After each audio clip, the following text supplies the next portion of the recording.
So now he sits down, he's close to the Messenger sallallahu alayhi wasallam, and the desire of this young boy has overwhelmed the heart. So I want you now to think of the heart of this young boy, this young man. The desire has overcome the heart. It's so overwhelmed that it's covered it.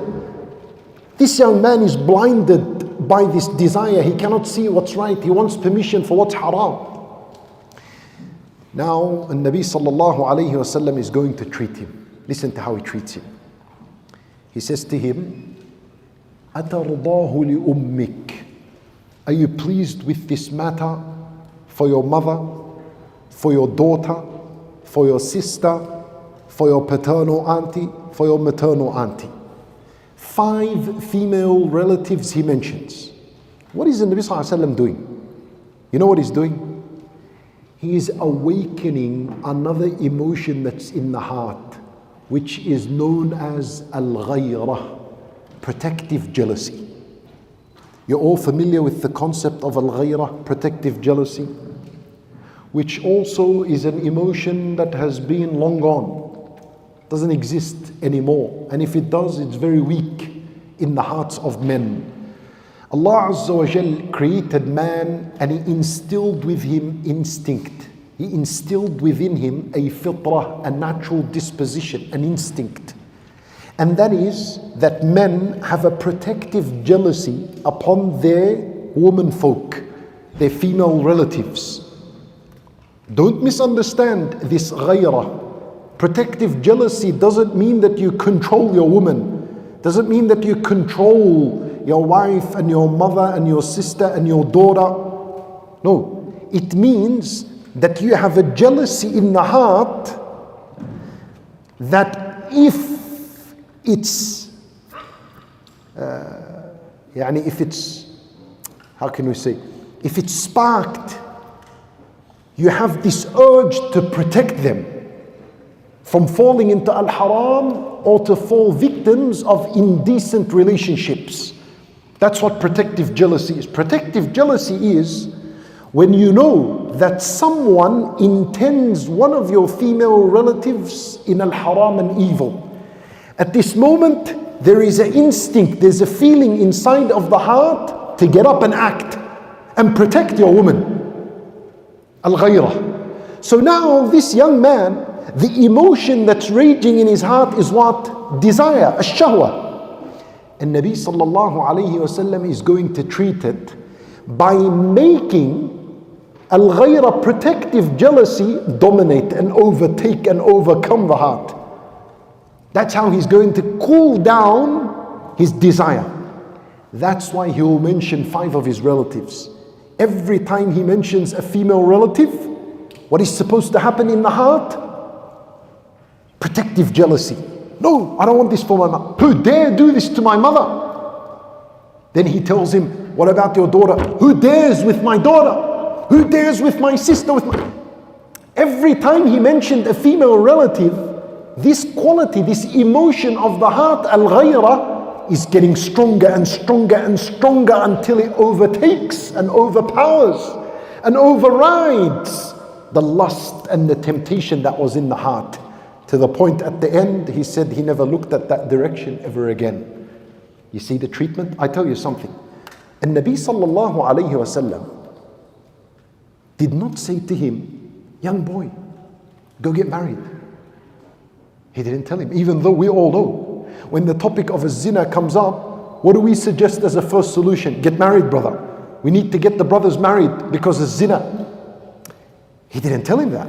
Perhaps he wasn't ready for marriage. Perhaps there was a circumstance that did not allow him to get married. Guess what? And Nabi sallallahu alayhi wasallam did not even say to him, a young man, go and fast. Because isn't that the second best solution? He didn't even tell him fast. Oh, maybe he can't fast, or maybe there's a reason. Allahu a'lam. He gave him a third option, which is intellectually talking your way out of a zina. Yes, marriage is effective in protecting you from a zina. Fasting is effective in protecting you from a zina. No doubt, these are prophetic medicines and solutions. But if you cannot do these two, Don't lose hope. The third effective solution is to activate this. Talk your way out of it. Every time you approach doing al-haram in that department of a zina, whether it's the lustful gaze, or the chatting, or the touching, or the seclusion meetups, always ask yourself, if you chose to do this with someone else, it is as though you are saying, I am fine with someone doing this with my own mother. Every time you look at something haram and you continue to look at it with lust, enjoying and desiring, as though you are saying, I don't mind someone looking at my own wife and mother and sister in this manner. Isn't that disgusting? That itself, if you bring this discussion with your mind every time the desire comes, almost immediately the desire, it disperses, it dies right then and there. Because how disgusting is that? To think that someone, or that you're pleased for this action to happen with your own womanfolk. Where's the ghairah in the hearts? Where is this protective jealousy that Allah put in us? How come it died? You know, there's a reason for why it died. Because the past generations were not like this. This ghairah was in their hearts. Look at this young boy. It didn't take much to convince him and to talk him out. Like the kid was ready to do a zina. 1 minute later, he's turned off. His ghairah was in its place. But when I look at this hadith, I say, you know what, I need to be real with the audience and bring up the discussion of, how about if I really tried this prophetic method and I said to a young boy, are you pleased with this act for your mother? And imagine he says, I don't care. Or imagine he says, yeah, I know my sister's already out with another guy, I don't care. What do? There's a problem. What led to this? How did he get there? How come the ghairah died? The protective jealousy of the past nations was phenomenal. Like in the seerah there is mention of a woman who was stuck out somewhere in Ammuriya, which is modern day Turkey, somewhere there in the middle of Turkey. And she was a prisoner in the hands of the disbelievers. And she screams out, Wa mu'tasimah. Al-mu'tasim billah, he was the Khalifa of the Muslims at the time. And he heard her cry. He heard her scream. She was in the hands of disbelievers. And he heard her scream. She's not even related to him. She's not his blood mother or sister. But no doubt she's a Muslim sister from among the Ummah. So we're supposed to have that protective jealousy for our sisters in the same manner we have it for our own female relatives. He sent an entire army. An entire army. He did not wait a second or two. And he freed her, and they conquered Ammuriya, and it became a Muslim city. That was the protective jealousy of our ancestors. You see that? Where is it today? How many screams did we hear all around the world from our own sisters? And no one to have any positive response. Nothing. We couldn't even do anything. So what weakens the ghairah? What weakens the protective jealousy in our heart? What weakens it? No doubt. Ibn al-Qayyim rahimahullah, he says, وَإِنَّ الذُّنُوبَ تُضَّعِفُ الْغَيْرَةَ فِي الْقَلْبِ.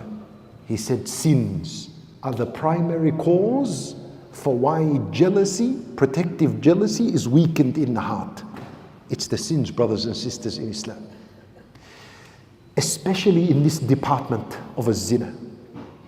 The more and more haram we consume with the eyes carelessly, not making a tawbah, not making istighfar, normalizing this act in our life, the more and more we go down that road, the weaker and weaker protective jealousy becomes in the heart, to the point where don't be surprised if you tried this prophetic solution on someone and he says, I don't care if someone did this with my own sister or my own daughter. So the solution is, we need to purify ourselves from sins. When we focus on the sins and begin to purify ourselves and eliminate them from our lives and make a tawbah from them, then surely the protective jealousy in the heart will become stronger and stronger and stronger again. That's how to strengthen it. So Nabi sallallahu alayhi wasallam also, when he gives him this prophetic medicine and ignites protective jealousy in his heart, notice what he did. He arranged them in this manner on purpose. He said, are you pleased for this act for your mother, for your daughter, for your sister, your paternal auntie, your maternal auntie? He mentioned those women that are closest to the man. The closest one to you from your females is your mother, then your daughter, then your sister, then your aunties. So you see what he did? He gave him the shock of his life at the beginning, and then he gave him 5 afterwards. And this young boy, his protective jealousy was healthy in his heart, because every time he wouldn't just say, no, I don't want this for my mother. He said, La wallah, ja'alani Allahu fidak. No, by Allah, I absolutely will not be pleased with this for my mother. No way. When Nabi sallallahu alayhi wasallam tells him, and people don't want this for their mother. It sounds a bit hypocritical now. If you want to do this to others and don't want it for your own female relatives, how can that be the case? That's not the words of a Muslim. Because in another narration, the Nabi sallallahu alayhi wasallam says to him, فَكْرَهْ لَهُمْ مَا تَكْرَهُ لِنَفْسِكَ. Dislike for the people what you dislike for your own self. And love for the people what you love for your own self. Subhanallah, what a beautiful remedy. So you're with me now? You understand? The solution to Zina, number 1, get married. If you cannot fast, if you cannot talk your way out of it, ignite the protective jealousy within the heart. Have a conversation with yourself. Be convinced that if you look at someone, lustful look, carelessly, enjoying, continuing down that path, no tawbah, no seeking forgiveness, then you have just weakened the protective jealousy in yourself. You have said, I don't care if someone was to look in that same manner to my mother and my sister and my daughters. So that for any sound, natural person that has a fitrah that's still in its place, he'll be disgusted by that. That will immediately stop him from doing the haram that he is doing. Allahu Akbar.